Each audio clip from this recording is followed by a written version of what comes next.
bien évidemment on rentre sur Foot Club. Donc on vient cliquer sur l'onglet licence et on va faire donc un renouvellement. On vient rentrer ici donc le nom ou le début du nom pour identifier le joueur qu'on souhaite renouveler. Donc en l'occurrence, j'ai bien mon joueur. Deux possibilités s'offrent à nous. Donc à l'ancienne, renouvellement papier. Je viens cliquer ici, mais nous, c'est pas ce qui nous intéresse. Nous, on souhaite faire un renouvellement dématérialisé. Donc on va venir cliquer ici. On s'assure bien avant que le mail soit bon. Voilà, si le mail n'est pas renseigné, il faut bien évidemment le renseigner. S'il est en rouge, c'est parce qu'il n'est pas valide. Voilà, je clique et je valide. On va faire une vérification, donc toujours dans licence, on va venir sur l'onglet dématérialisé. On arrive ici et effectivement, voilà, le joueur dont je viens d'initier le renouvellement se retrouve ici au statut prise de contact. Tout à fait. Il va faire, ça va se passer en 3 étapes. Il va faire une première étape de vérification de tout ce qui est état civil.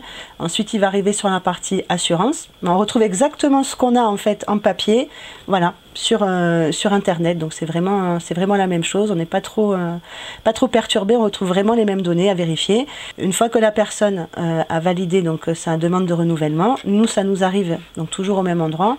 Voilà, avec en rouge un contrôle à effectuer. Donc là, on va prendre celui-ci. Ah ben là, c'est un bon cas. Voilà, par exemple, ici, la personne a oublié de joindre la photo d'identité.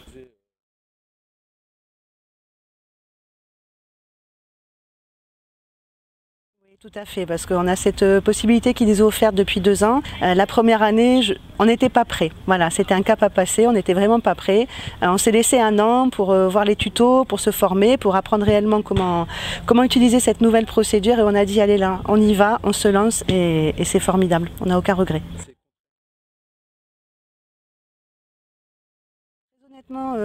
Personnellement, j'ai pas pu participer aux formations qui étaient proposées par la Ligue, mais le site est très bien fait et il y a des tutos en fait. Donc je me suis auto-formée. À 100%, on s'est tous mis d'accord, c'était une réelle volonté de l'intégralité du staff encadrant dirigeant de l'OSM. Ouais.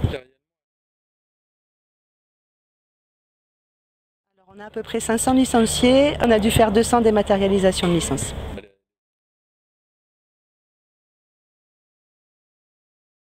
Des avantages de toute façon, c'est pas quels sont, il n'y a vraiment que des avantages. Le premier va être déjà le gain de temps, donc aussi bien pour les personnes, enfin pour les licenciés eux-mêmes qui renouvellent leur licence, que pour nous qui saisissons les licences. Il n'y a quasiment aucun refus, donc ça c'est pas mal aussi quand on a les compétitions qui commencent, qu'on a besoin d'avoir des joueurs qualifiés. Et la masse de travail s'en voit également allégée dans la mesure où on a beaucoup moins de documents à scanner qu'avant. Quand le dossier papier, il faut scanner les photos, quand il faut renouveler la photo, il faut scanner les pièces d'identité, il faut scanner la demande de licence et croyez-moi que ça c'est vraiment très lourd. Donc là c'est, voilà, je veux dire en 2 clics, c'est fait, c'est convivial, c'est agréable et c'est super bien fait quoi, voilà.